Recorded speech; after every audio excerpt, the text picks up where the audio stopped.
Sa isang malawak at tahimik na kagubatan, may isang klaseng puno na binabalik-balikan na nagmula pa sa kanilang kanunuan. Isang klaseng puno na lumilikha ng dagta.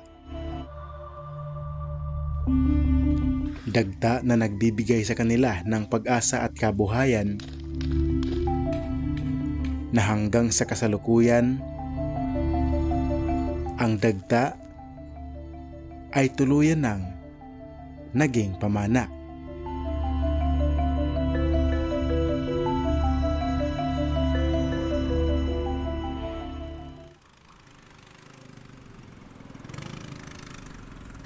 Ito ang Ulot River ng Paranas, Samar. Noong unang panahon, uso pa ang illegal logging.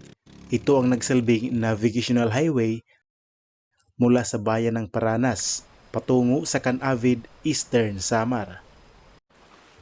Ngayong araw, ako ay magtutungo patungo sa barangay na sakop sa bayan ng Canavid, hindi sa naturang kwento, kundi sa natatanging hanap buhay na bibihira na lang makita sa probinsya ng Samar.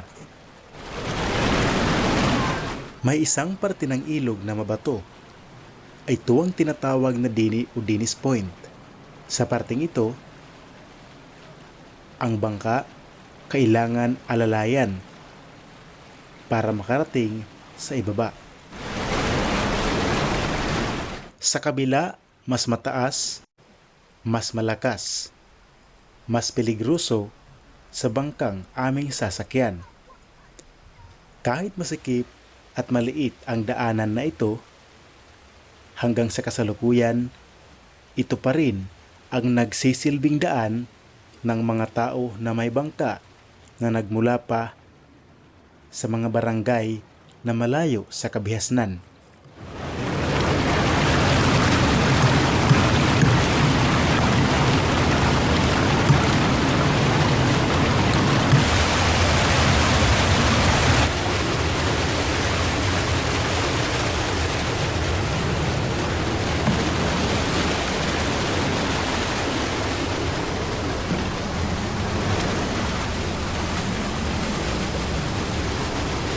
Matapos maibaba ang bangka, nagpatuloy ang aming pagbibiyahe.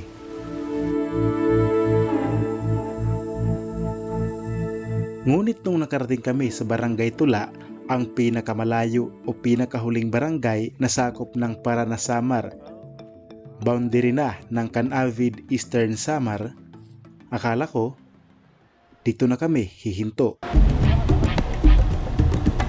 Dito ko nalaman na didiretso na pala kami sa gubat at doon kami ay matutulog ng 2 gabi at aabot ng 3 araw. Kaya mas minabuti naming bumili ng bigas at lahat ng kakailanganin sa gubat.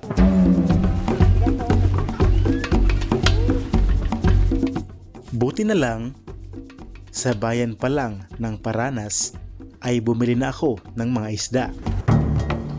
At nung makarating kami sa Barangay Buko, ngunit sakop na ng Canavid Eastern Samar, doon na lang ako bumili ng bigas para sa bundok. At dito ay nakilala ko ang buyer ng almasiga. Ako ngayon ay Amado Oblino, Junior, Barangay Tula, ex-kapitan Anay, 15 ako yan na. And gusto ko lahat makabulighan mga nagkukorelo at kapakabuhihan mga tao. Sa lahat ng vlogger, gusto ko lahat ako mga pangarap lahat nga makabulighan pinakamagkuri nga mga pamilya. Ngunit nung natapos ang aming paglalakbay o pagkasakay sa bangka, mag-alas 12 na ng tanghali. Kailangan pa namin kumain ng tanghalian bago magpatuloy sa pag-aakyat patungo sa kabundukan. Ayon sa kanila, mahigit 5 oras ang lakaran sa ilalim ng kagubatan para makarating sa bundok o gubat ng almasiga. Kaya sa maliit na bahay na ito, sa isang maliit na sakahan, dito ay nakilala ko ang taong mahigit 2 dekada nang nangunguha ng dagta ng almasiga. Ito, si Kuya Ruben Ubinggayan. Dahil malayo pa ang aming lalakbayin, kailangan muna naming kumain, kaya sa maliit na tirahan na ito, kami muna ay nagsalo-salo.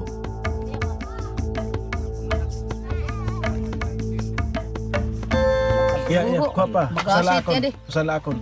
Tagiluki sa bunga di. Sige. Dila Dila ako na sabi. dila. Ano ba? Nawag ko na ito yung Amado.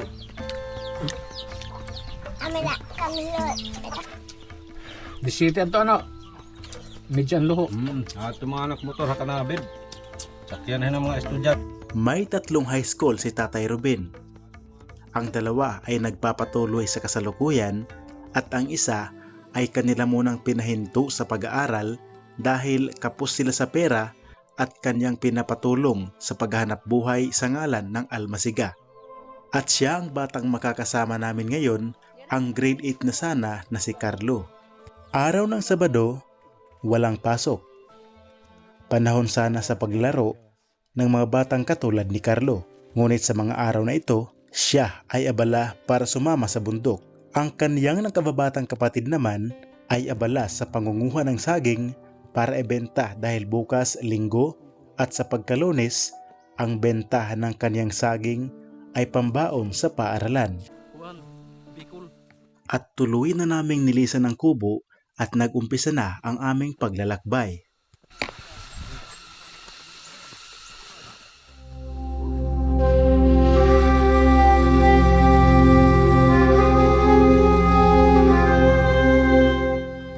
Dahil sa taglay na layo, hindi pa kami nakakakalahati ng aming paglalakbay.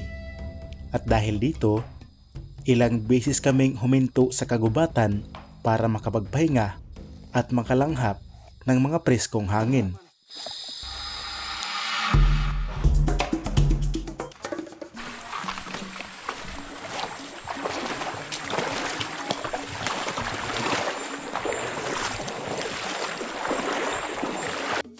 Matapos ang mahigit 2 oras, hapon na nung makarating kami sa kalahati pa lang ng aming paglalakbay. Ayon sa aking mga kasama, kung magpapatuloy ang aming paglalakbay, maaaring gabihin pa kami sa gitnang daan at sa gitnang kagubatan. Kaya nagdesisyon kami na sa lugar na ito, dito muna kakain at magpapalipas ng gabi.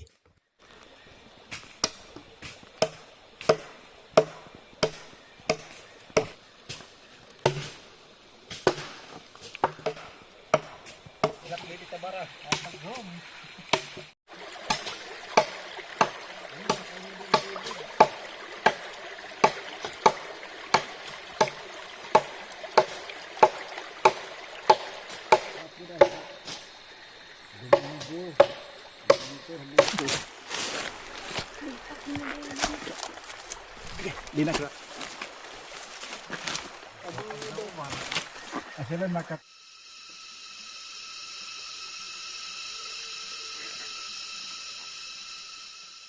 Dahil may ilog at sapa kung saan kami ay nagpahinga, sa gabing iyon, kami ay nanghuli ng mga native na hipon, dipangan o urang sa ibang dialekto. At sa pagsapit ng umaga, ito rin ang aming ulam.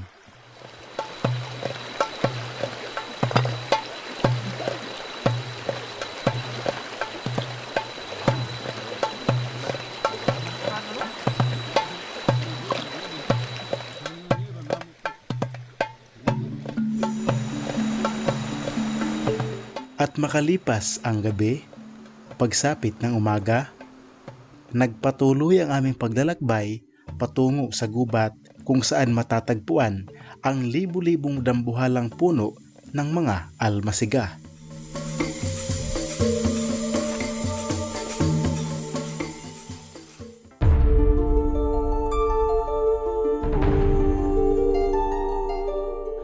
Ang almasiga o Agathis philippinensis ay isang uri ng katutubong puno sa Pilipinas na matatagpuan din sa kagubatan dito sa probinsya ng Samar. Ginagamit ang dagta nito sa paggawa ng barnes, insinso at marami pang iba. Nagtikang ako hini nga pag-almasiga. 36 na nakidad kay pag-asawa ko din asanay na nakon naging pakabuhi. Ayon kay Mang Ruben, noong unang panahon, nung hindi pa nila alam ang tamang pagtataping o pagkukuha ng bark o upak para makuha ang dagta ng almasiga, dahil sa maling proseso, namamatay ang puno. Ngunit nang madiskubre at matulungan sila ng gobyerno at maituro ang saktong pagtataping para makakuha ng dagta, mula noon, mas naging maganda na ang takbo ng pagkukuha nila ng dagta ng almasiga. Hindi na basta-bastang namamatay ang matatayog at dambuhalang puno ng almasiga, kaya mula noon, naging matagumpay na nang sundin nila ang itinuro ng DENR o Department of Environmental and Natural Resources.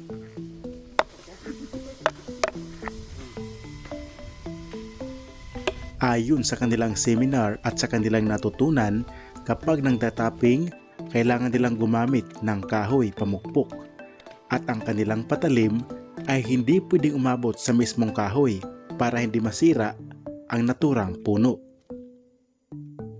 Matapos ang pagtataping, minuto pa lang ang lumilipas, pumapatak na ang mga likidong dagta. Ngunit hindi pa ma-harvest ang mga ito. Kailangan mo nang maghintay ng mahigit 2 buwan para tumigas, maibenta at mapakinabangan.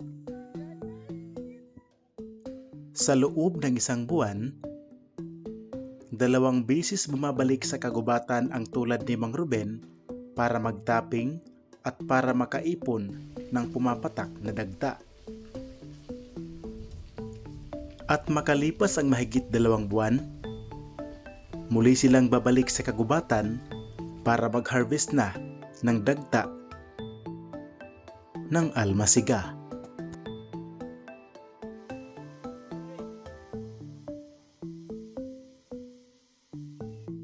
Bago mag-harvest, naghanap muna si Mang Ruben ng dahon ng anahaw.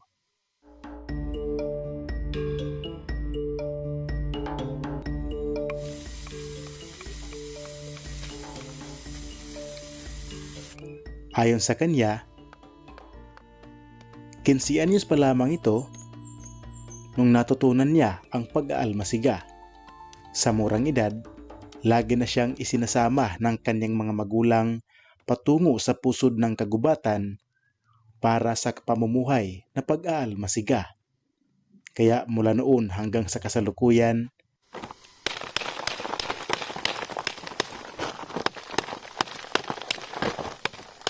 ito na ang kanyang kinalakihang hanap buhay.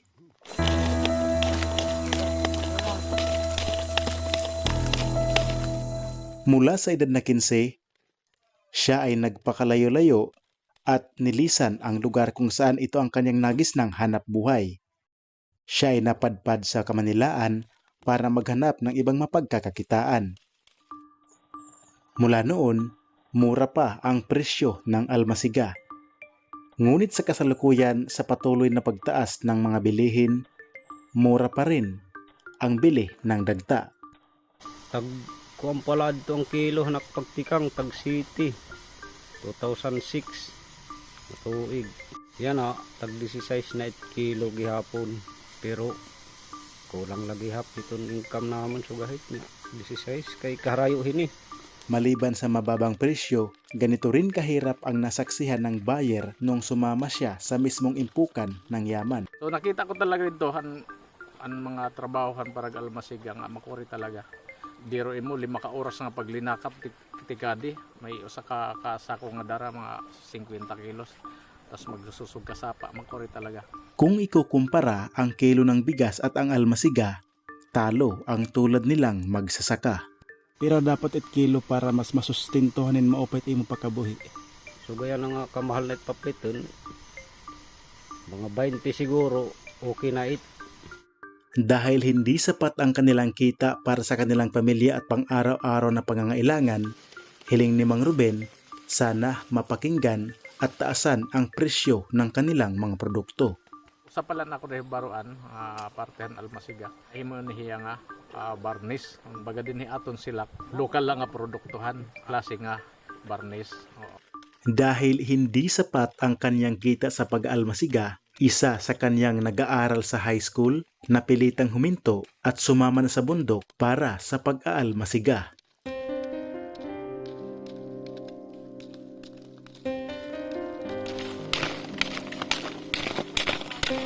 Kaya, ang anak niyang dapat nagsasapatos, nakauniforme, nakabihis pang estudyante, nakahawak ng papel, ballpen, at natututo sa paaralan, ngayon, dito matatagpuan sa kagubatan at patuloy na nangangarap at nakikipagsapalaran. Tanghali na nung matapos silang mag-harvest. Kaya nagpatuloy din kami sa aming paglalakbay at naghanap ng lugar na aming matutulugan. Ngunit habang kami ay naglalakad, nalaman ko na ang tumba na punong kahoy na ito ay isa palang klase ng almasiga. Almasiga ni? Ngunit hindi lahat ng mga almasigang natutumba ay nadaan sa maling proseso. Ang iba natutumba dahil sa katandaan at ang iba din ay natutumba dahil inaanay, nasisira ang loob ng kahoy at kusang pumapatak ang dagta dahil sa mga anay sa katawan ng almasiga.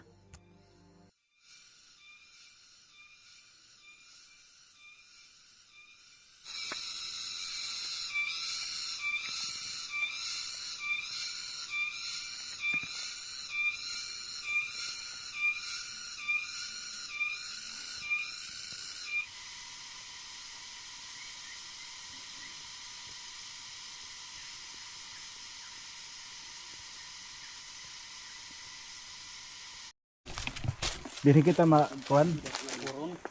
May baras dito.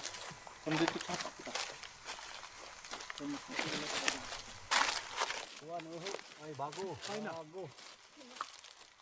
May natatao. O bago.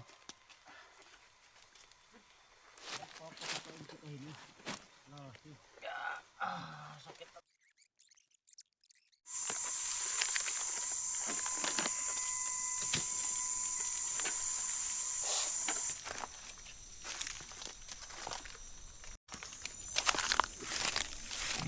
Wala ko ni chad ko marig dun.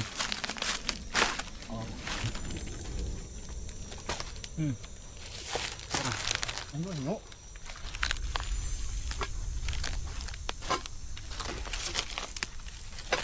Suka ng kuan. Ito basket ka dito.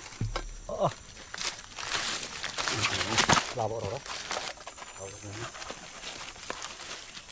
Ito Labo. Dili si. Labo. Split. Matumba. Dito ko anak kating. Bang kita magkarag himbugas.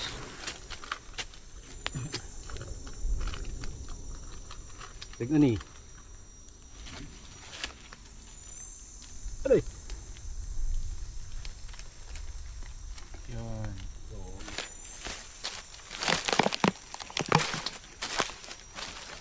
Bahan yan.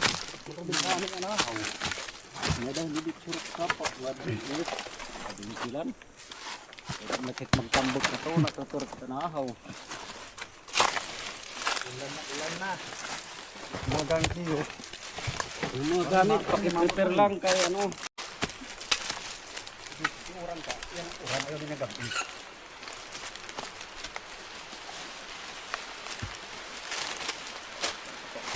Isa.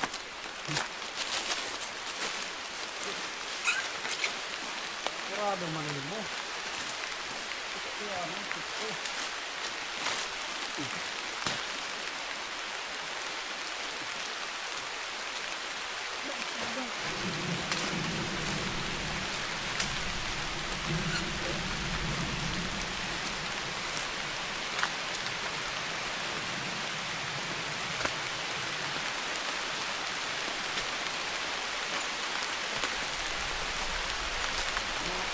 Yari na, yari, may sanga. Saka nag-hero-hero.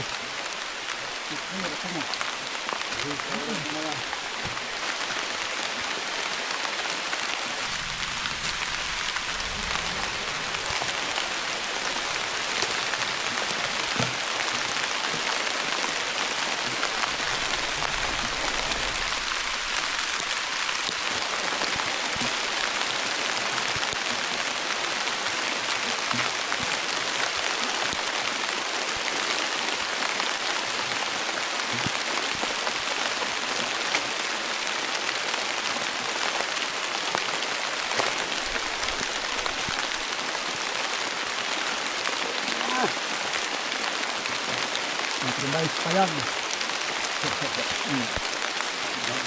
Galing talaga ang Pilipino.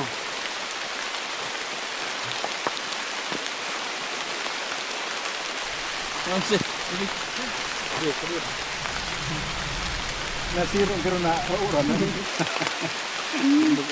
Maresyo lang kami din ni Maresyo. Nagkikinanaling kami. Buwa-buwa ay. At abot. Buwa-buwa ay. Buwa-buwa.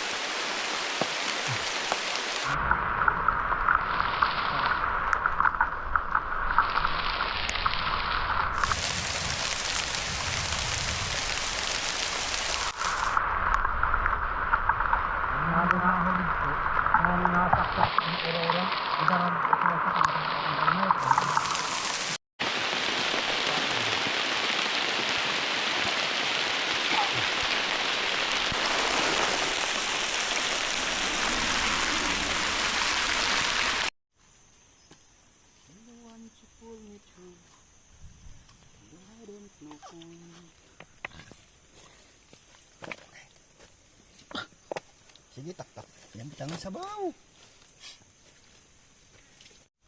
Luri tatlo. Taglagod ka ilat dara. Di man. Hugasan ko yung mga platito. Aw. Libre ang sabaw. Tak. Happy birthday, Gerard. Thank you.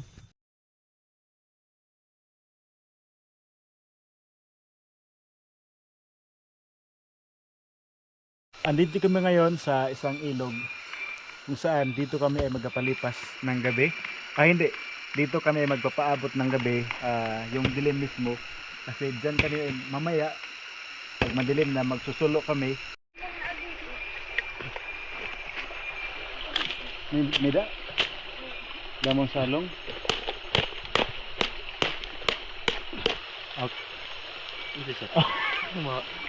Magtataprag daw.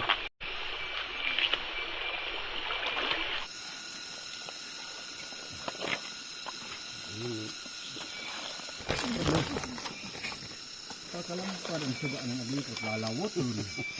Iyak na paso na makitaguti pa ako.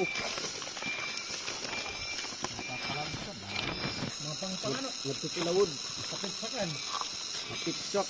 Nalit ira sinisir nga lusungan. Nadakirad na mga balakan. Okay, lusungan ang abot na matmira. Duha mat nga lusungan. Lusungan ng laki ng hindi. Ten yun namin yung kamay. May hasag.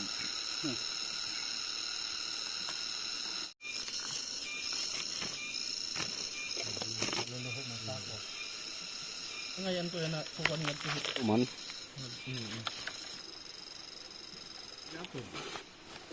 Siya matras. Pinakabalod. Una yung ka talaga. Agawan ni hit position.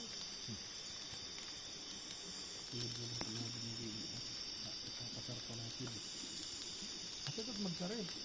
Mga bagong pasar. Mapapil ito talaga. Mga kataas ng susunod.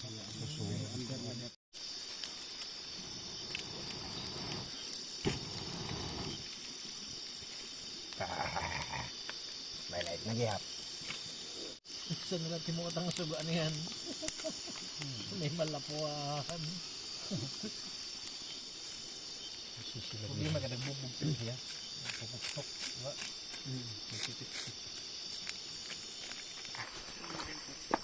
Diba?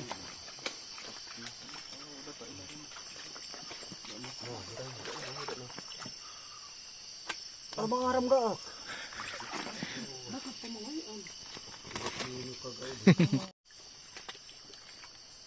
Dako ang ka. Ada, hanad to. Ay.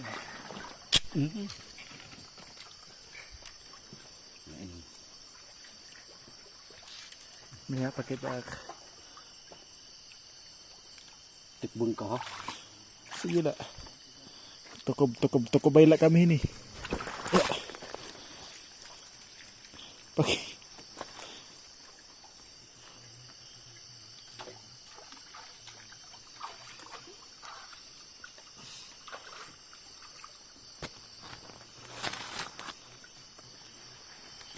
Galing.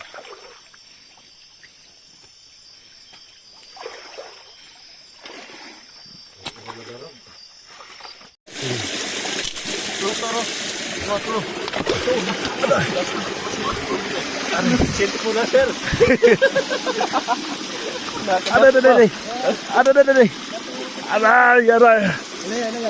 Ah. Woo.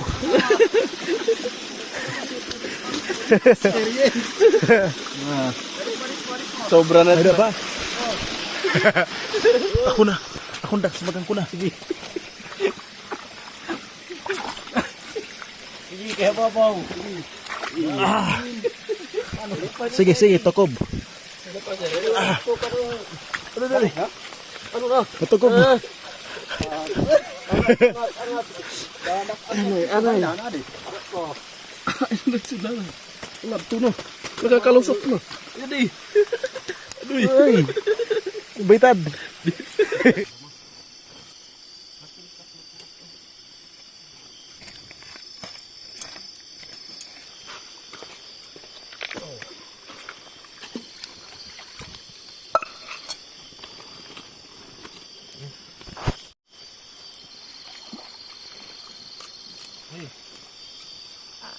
Hamon.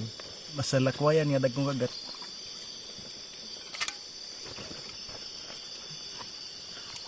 Sariwa.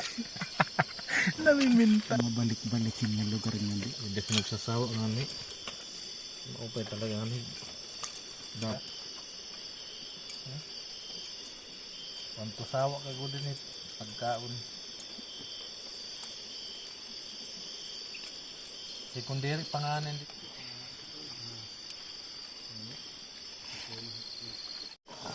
Ya. Iya. Iya. Surahin mayaman. Sa bawah sir. Sudah pada sudah mo pa.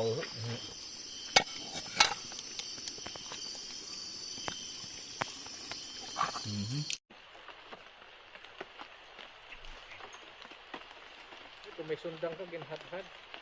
Tutumbahan ko. Bago.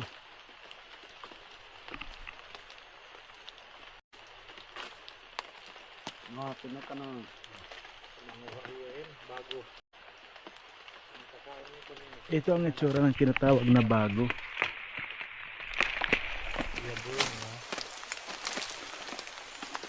Bago ang Tapos, lahat. hindi yung pula ang kinakain. Yung yung seed. Yung seed sa loob. Pwedeng ihawin, pwedeng lagain. O kaya sinangag. Paglalagay niya para madali makuha na ano.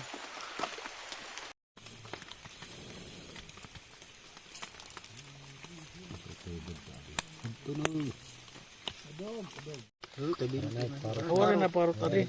Nagkakaunon na talaga diya. Tilawan na ton. Oh, kasi ko parutan. Tanggal niya. Aray sangkot. Gawasan mo ito.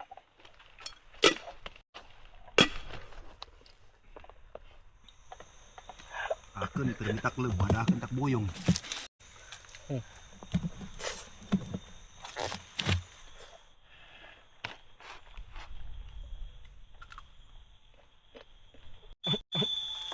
Ano klase ng upo din eh? Kita dito natin din. Kita tuban hindi kuan.